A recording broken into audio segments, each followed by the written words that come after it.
Hello বন্ধুরা, আশা করছি আপনারা সবাই ভালো আছেন। আজ অত্যন্ত গুরুত্বপূর্ণ একটা টপিক নিয়ে কথা বলবো। সেটা হলো অতিরিক্ত ইউরিয়া গাভী বা ষাঁড়ে টক্সিসিটি কেন করতে পারে। হ্যাঁ, আজকের ভিডিওটি অত্যন্ত গুরুত্বপূর্ণ হতে চলেছে। আশা করি পুরো ভিডিও জুড়ে আপনারা আমার সাথেই থাকবেন। হ্যাঁ, আজকে আমরা কথা বলবো ইউরিয়া কেমন করে টক্সিসিটি তৈরি করে সেটা। তো আমরা প্রথমেই বলি যে আমাদের যে রোমন্থক প্রাণী যেমন গরু, ভেড়া, ছাগল, মহিষ ইত্যাদি, এদের পাকস্থলী 4 প্রকোষ্ঠ বিশিষ্ট। এই 4 প্রকোষ্ঠের ভিতর রুমেন অন্যতম। এই রুমেনে মাইক্রোবিয়াল ডাইজেশন হয়, অর্থাৎ এই রুমেনের ভিতরে কোটি কোটি বিভিন্ন মাইক্রোবস থাকে। তো আমরা যখন কোনো প্রাণীকে ইউরিয়া তাদের খাবার হিসেবে ব্যবহার করি, ইউরিয়াটা রুমেনে প্রবেশের পর রুমেনে অবস্থিত যে মাইক্রোবস তারা ইউরিয়েজ এনজাইম তৈরি করে। এই ইউরিয়েজ এনজাইমটা ইউরিয়াকে ভেঙে অ্যামোনিয়া এবং কার্বন ডাই অক্সাইড তৈরি করে।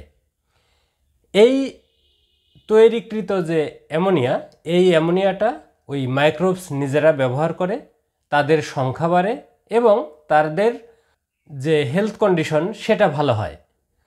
পরবর্তীতে এই মাইক্রোবস যখন মারা যায় তখন এটা ইন্টেস্টাইনে ডাইজেশন হয় এবং সেই প্রোটিনটা ওই প্রাণীতে কাজে লাগে।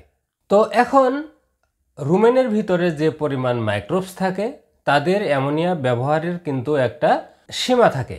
কিন্তু আমরা যদি কখনো বেশি পরিমাণে ইউরিয়া ব্যবহার করি দ্রুত রেজাল্ট পাওয়ার জন্য, তখন অতিরিক্ত পরিমাণ অ্যামোনিয়া তৈরি হলে সেটা কিন্তু মাইক্রোবস ব্যবহার করে শেষ করতে পারে না। ফলে সেটা রুমেন ওয়াল ভেদ করে ব্লাডে পৌঁছে। রক্তে অ্যামোনিয়ার পরিমাণ যদি 1 মিলিগ্রাম পার ডেসিলিটারের বেশি হয় তখন কিন্তু সেটা টক্সিসিটি তৈরি করে এবং ওই প্রাণীতে বিভিন্ন লক্ষণ দেখা দেয়। তো সামান্য পরিমাণ যদি অ্যামোনিয়া রক্তে ঢোকে, সেই অ্যামোনিয়াটা লিভারে যায়। লিভার অ্যামোনিয়াকে পুনরায় আবার ইউরিয়াতে কনভার্ট করে এবং এই ইউরিয়াটা প্রস্রাবের মাধ্যমে শরীর থেকে বের হয়ে যায়। কাজেই আমরা কোনোভাবেই অতিরিক্ত বা ইউরিয়া কোনো প্রাণীতে ব্যবহার করব না, এটা এক। আর 2 নম্বর, ইউরিয়া ব্যবহার করার সময় আমাদের আরেকটা জিনিস খেয়াল রাখতে হবে। সেটা হলো আমরা ইউরিয়া এবং সয়াবিনের খোল বা সয়াবিনের মিল একসাথে ব্যবহার করব না। কারণ সয়াবিনের খোলে বা সয়াবিনের মিলে ইউরিয়েজ এনজাইম থাকে।